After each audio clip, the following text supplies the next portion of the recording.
Hello friends, welcome to my channel. आज के निये एसेছি खूब চটজলদি একটা টিফিন রেসিপি। দারুণ খেতে। ভালো লাগলে অবশ্যই ভিডিওটাকে লাইক করবে এবং চ্যানেলে নতুন হয়ে থাকলে অবশ্যই কিন্তু সাবস্ক্রাইব করতে ভুলো না। চলো দেখে নিই আজকের রেসিপি। প্রথমে নিয়ে নিয়েছি আমি এখানে 3 কাপ পরিমাণ ময়দা। ময়দাতে অল্প পরিমাণ নুন দিয়েছি, সেটা আমার দেখানো হয়নি। এবার অল্প করে করে জল দিয়ে ব্লেন্ডার দিয়ে একদম কিন্তু ব্লেন্ড করে নেব। খুব সুন্দর করে কিন্তু ব্লেন্ড করতে হবে, একটু ময়দা ডেলা হয়ে থাকলে কিন্তু হবে না।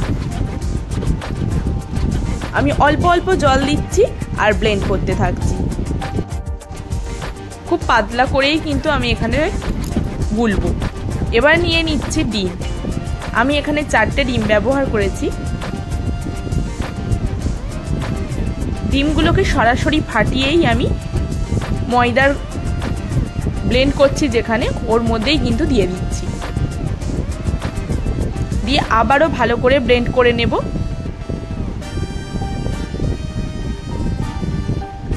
দেখো একদম পাতলা হয়ে গেছে। এবার দিয়ে দিচ্ছি আমি পেঁয়াজ কুচি। যতটা সম্ভব ছোট ছোট করে কাটা যায় ততটাই কিন্তু ছোট হবে। দিয়ে দিলাম টমেটো কুচি। এবার ভালো করে ব্লেন্ড করে নিচ্ছি। আমি এখানে এখনো লঙ্কা দিইনি, যেহেতু আমার মেয়ে ছোট, তো ওই জন্য আমি লঙ্কাটা ব্যবহার করিনি। তোমরা চাইলে কিন্তু লঙ্কাও এখানে অ্যাড করতে পারো। আমি পরে লঙ্কাটা অ্যাড করেছি, তোমরা চাইলে এখনই লঙ্কাটা অ্যাড করতে পারো। খুব ভালো করে মিক্সড করে নিচ্ছি। দেখো কতটা পাতলা হয়েছে, এই রকমই পাতলা করতে হবে। এবার আমি একটা ফ্রাই প্যান বসিয়ে নিয়েছি, দিয়ে দিচ্ছি সাদা তেল। একদম এইভাবেই ব্রাশ করে নিও। এবার আমি দিয়ে দেব 2 চামচ পরিমাণ মিশ্রণটা। আমি এইরকম ডাবু ব্যবহার করেছি, তোমরা চাইলেও কিন্তু এইরকম ডাবুই ব্যবহার করতে পারো, তাহলে দিতে আমাদের খুব সুবিধা হয়। 30 সেকেন্ড হলেই দেখব অনেকটা কিন্তু হয়ে গেছে এক পিঠটা, তখনই আমি উল্টে দিচ্ছি। একদম লো ফ্লেমে রেখে খুব ভালোভাবে কিন্তু এটাকে ভেজে নিতে হবে। যেহেতু খুব পাতলা করে গুলেছি তাই সময়টা অনেক কম লাগে।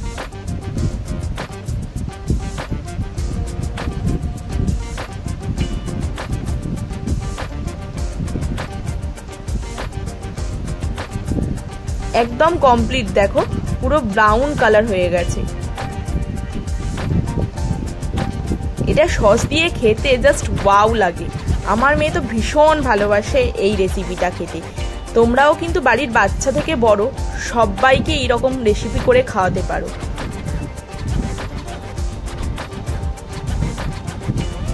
কেমন লাগলো বলো তোমাদের পুরো ভিডিওটা? অবশ্যই কিন্তু কমেন্ট করে জানিও।